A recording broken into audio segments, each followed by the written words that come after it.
Si tu devais voir qu'un seul endroit à Paris pour comprendre pourquoi les Français aiment tant leur pays, eh bien, c'est ici, le jardin du Luxembourg. Pas la Tour Eiffel, pas le Louvre, mais bien ici. Parce qu'ici, tu ne visites pas la France, tu vis la France. Et dans les 10 prochaines minutes, tu vas découvrir ce jardin comme si tu y venais depuis plus de 40 ans. Son histoire secrète, ses traditions cachées et surtout tout le vocabulaire pour en parler comme un Parisien. Allez, on y va. Alors, on est dans le 6e arrondissement de Paris, en plein cœur de Saint-Germain-des-Prés. Le jardin du Luxembourg, c'est 25 hectares. Pour te donner une petite idée, c'est environ 35 terrains de football. Bref, c'est énorme à Paris et tout ça au centre de la ville.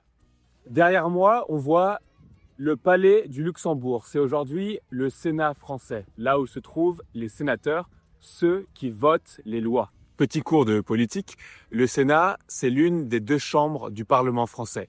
Il y a le Sénat et l'Assemblée nationale. On a donc 348 sénateurs qui représentent les régions françaises. Et leur métier, c'est d'examiner et voter les lois de l'Assemblée. En gros, les 2 doivent être d'accord pour qu'une loi passe.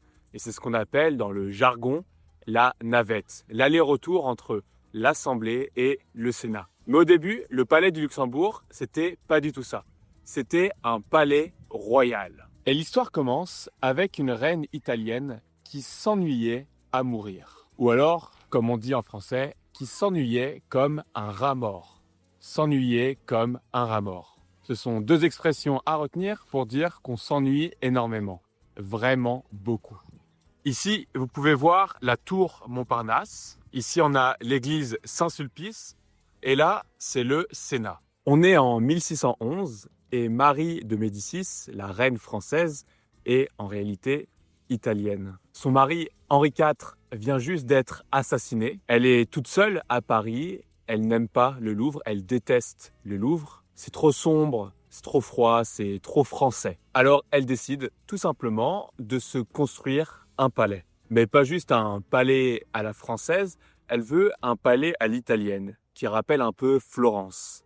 Et là où tout le monde s'amasse, eh bien, c'est là où se trouve la fameuse fontaine de Médicis. Donc la fontaine Médicis est cachée sous les arbres. Normalement, c'est calme. Et vous avez l'eau qui reflète les arbres. Et je trouve que c'est romantique à souhait. C'est très romantique. Souvent, les couples viennent ici pour dater, pour se rencontrer, passer un moment ensemble. Loin des regards, c'est un endroit tranquille, calme, discret, à l'écart de l'agitation. Et je vais un peu zoomer pour que vous puissiez voir dans les détails la sculpture au centre de la fontaine Médicis. D'ailleurs, si tu veux maîtriser parfaitement tout le vocabulaire des jardins et des parcs en français, j'ai créé un guide complet uniquement pour toi. Tu y trouveras 50 expressions que tu entendras dans tous les parcs en France. Pas juste au Luxembourg, mais aussi à Versailles ou aux Tuileries. Comment s'installer sur l'herbe? Comment demander son chemin?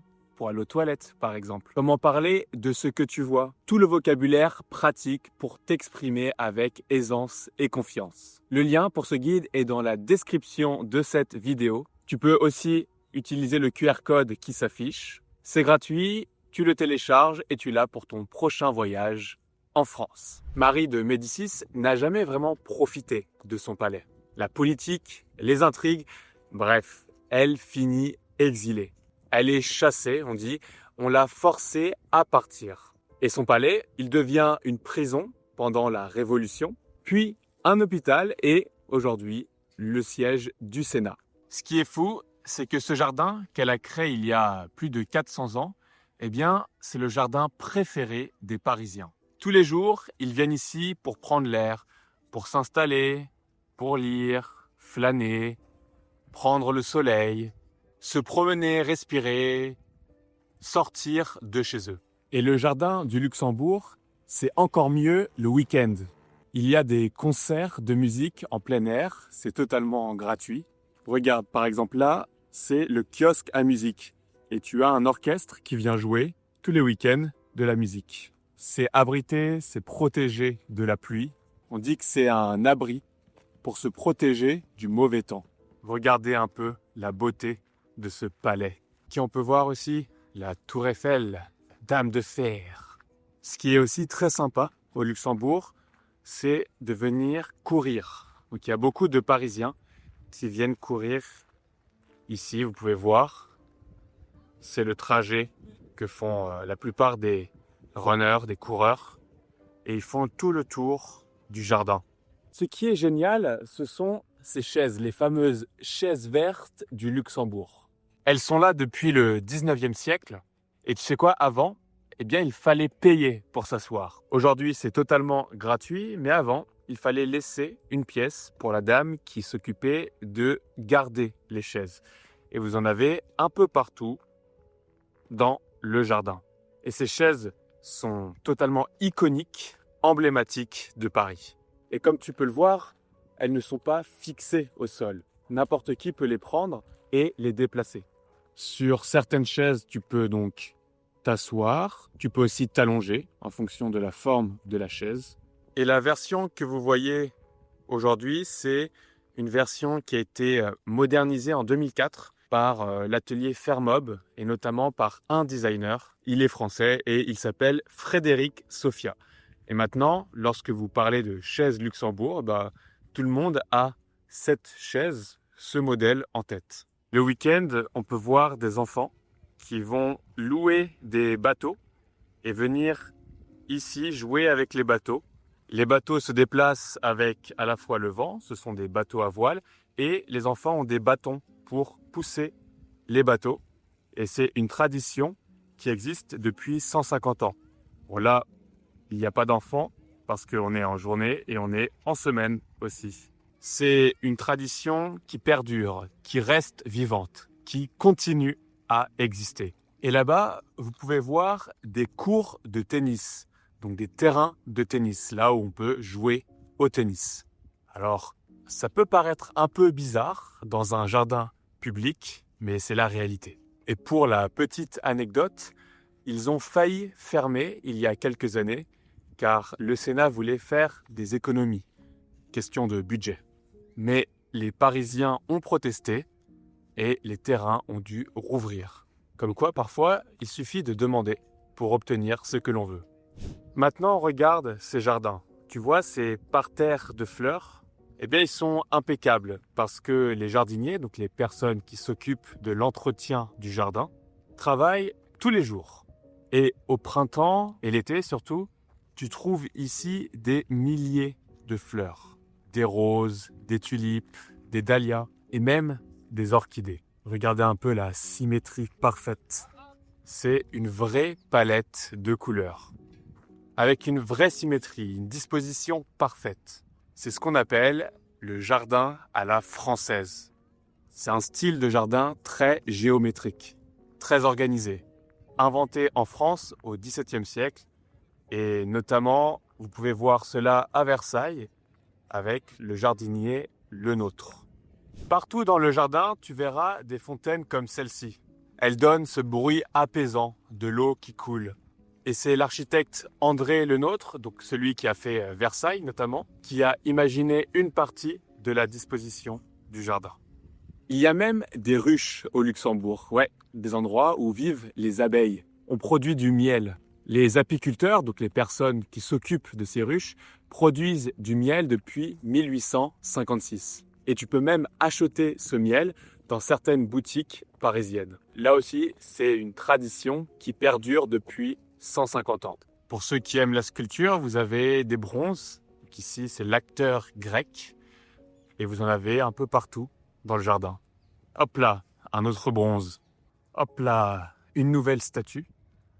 Vous en avez une là-bas aussi. Et une là. Là, on a Paul Verlaine qui est représenté. Une autre statue un peu cachée. Encore d'autres statues. Les chaises, partout. Et là, on a la statue de la liberté, comme à New York.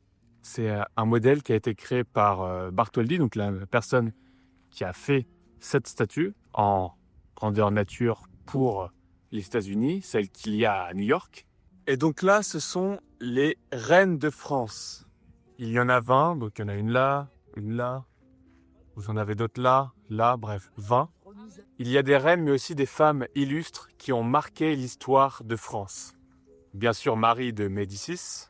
Vous avez aussi, je ne sais pas où elle est, mais Anne de Bretagne, Blanche de Castille.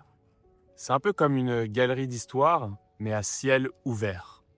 Petite anecdote, il y a même un théâtre au Luxembourg qui s'appelle le Théâtre du Luxembourg. C'est un théâtre à marionnettes avec ce qu'on appelle les guignols.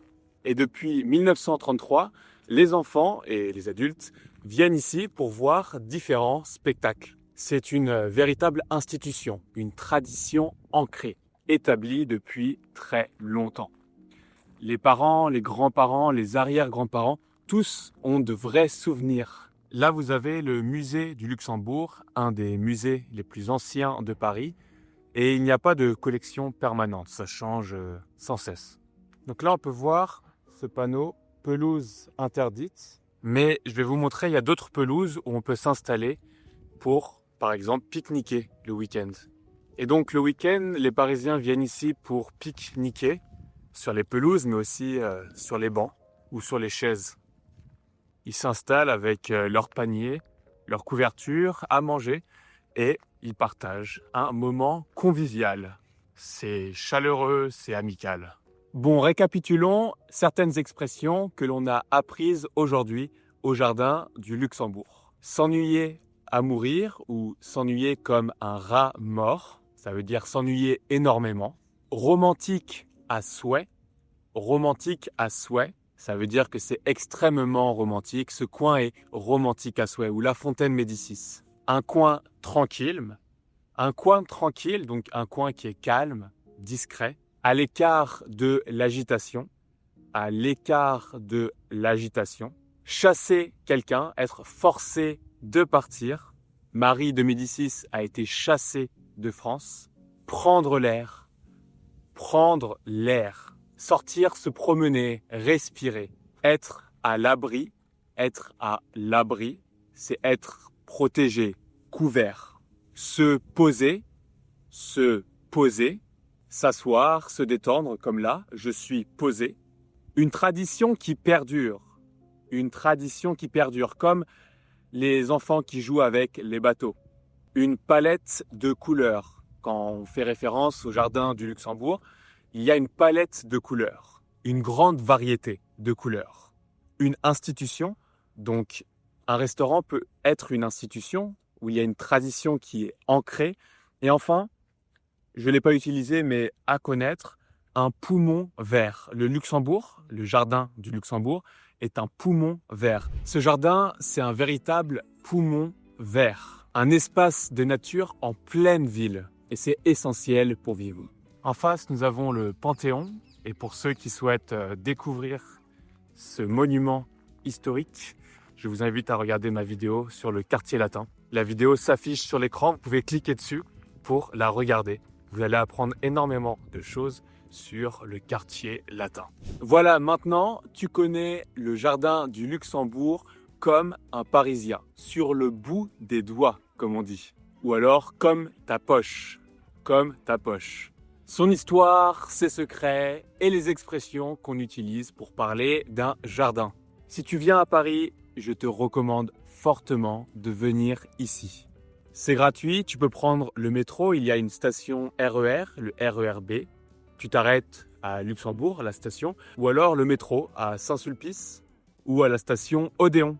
Le meilleur moment, personnellement, je trouve que c'est le matin, quand il y a moins de monde, la semaine de préférence, et avec un soleil comme ça, c'est un pur kiff, c'est agréable. Un vrai moment de plaisir. Et n'oublie pas, si tu veux le guide complet avec les 50 expressions sur les parcs et jardins français, le lien est dans la description de la vidéo. Et c'est totalement gratuit. Maintenant, dis-moi, qu'est-ce qui te donne le plus envie de venir ici, au Luxembourg? Les chaises vertes pour lire, pour se reposer, pour se détendre, la pelouse pour pique-niquer, les bateaux pour jouer avec tes enfants ou tes petits-enfants? Dis-moi dans les commentaires. Et donc, si tu veux découvrir l'histoire du Panthéon et de tout le quartier autour du Jardin du Luxembourg, je t'invite à regarder cette vidéo. Je te souhaite une très bonne journée. C'était Charles. Ciao, ciao!